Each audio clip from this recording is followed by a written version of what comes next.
നമ്മുടെ IIT പാലക്കാട് ഇവിടെ വന്നുകൊണ്ടിരുന്ന ഇപ്പോൾ നമ്മുടെ കേരള എഡ്യൂക്കേഷൻ സെക്ടറിൽ മൈൽസ്റ്റോൺ എന്ന് തീർച്ചയായിട്ടും മൈൽസ്റ്റോൺ. നല്ല അക്കാഡമിക് വൈസ് ഒരു നല്ല കോളേജ് എന്ന് சொல்லலாம்.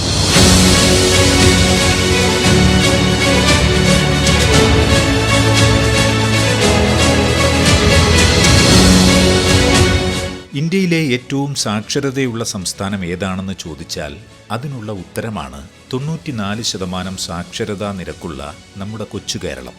നവോത്ഥാന കാലഘട്ടം മുതൽ ആരംഭിച്ച പരിവർത്തനങ്ങളുടെ കരുത്തുണ്ട് കേരളത്തിൻ്റെ വിദ്യാഭ്യാസ മേഖലയ്ക്ക്.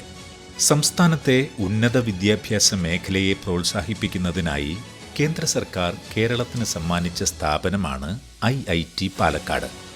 വെറും 120 വിദ്യാർത്ഥികളുമായി 2015 ജൂലൈയിൽ ആരംഭിച്ച പാലക്കാട് IITയിൽ നിന്ന് ഇന്ന് 1000-ഓളം വിദ്യാർത്ഥികൾ പഠിച്ചിറങ്ങുന്നുണ്ട്.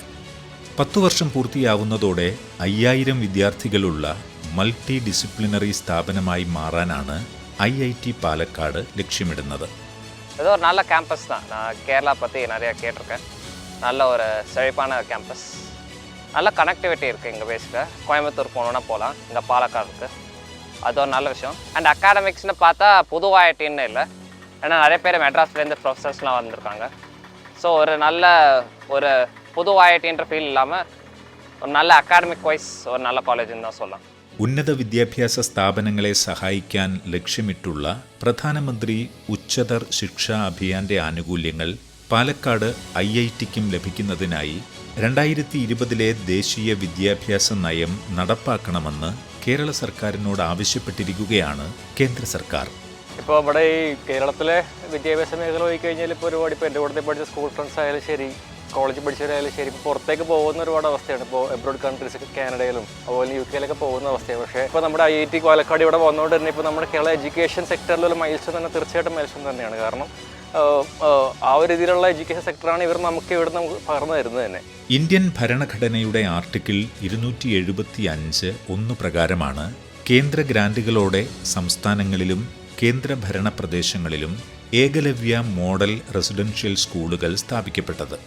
കേന്ദ്ര സർക്കാരിൻ്റെ 2018-19 വർഷത്തെ ബജറ്റ് പ്രകാരം 50% കൂടുതൽ SC/ST ജനസംഖ്യയുള്ളതും കുറഞ്ഞത് 20,000 ST വിഭാഗക്കാർ ഉള്ളതുമായ എല്ലാ ബ്ലോക്കുകളിലും 2022 ഏകലവ്യ മോഡൽ റെസിഡൻഷ്യൽ സ്കൂളുകൾ സ്ഥാപിക്കാൻ പദ്ധതിയിട്ടു.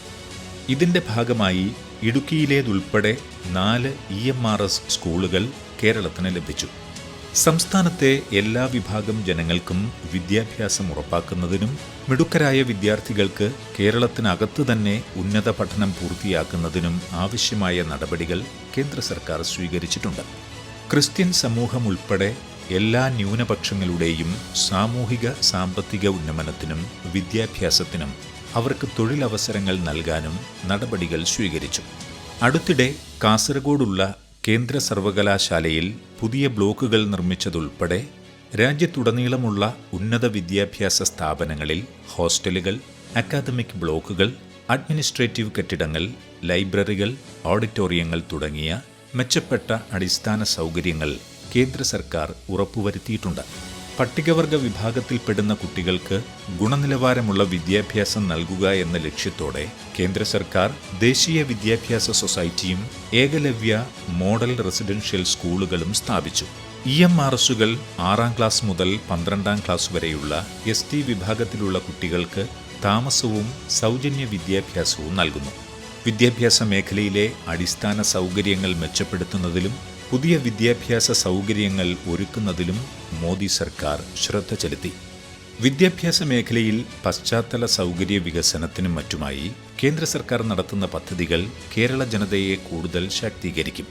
പശ്ചാത്തലം പരിഗണിക്കാതെ ഓരോ വ്യക്തിക്കും ഗുണമേന്മയുള്ള വിദ്യാഭ്യാസവും വ്യക്തിപരവും തൊഴിൽപരവുമായ വളർച്ചയ്ക്കുള്ള അവസരങ്ങളും ഉറപ്പാക്കുകയാണ് കേന്ദ്ര സർക്കാർ.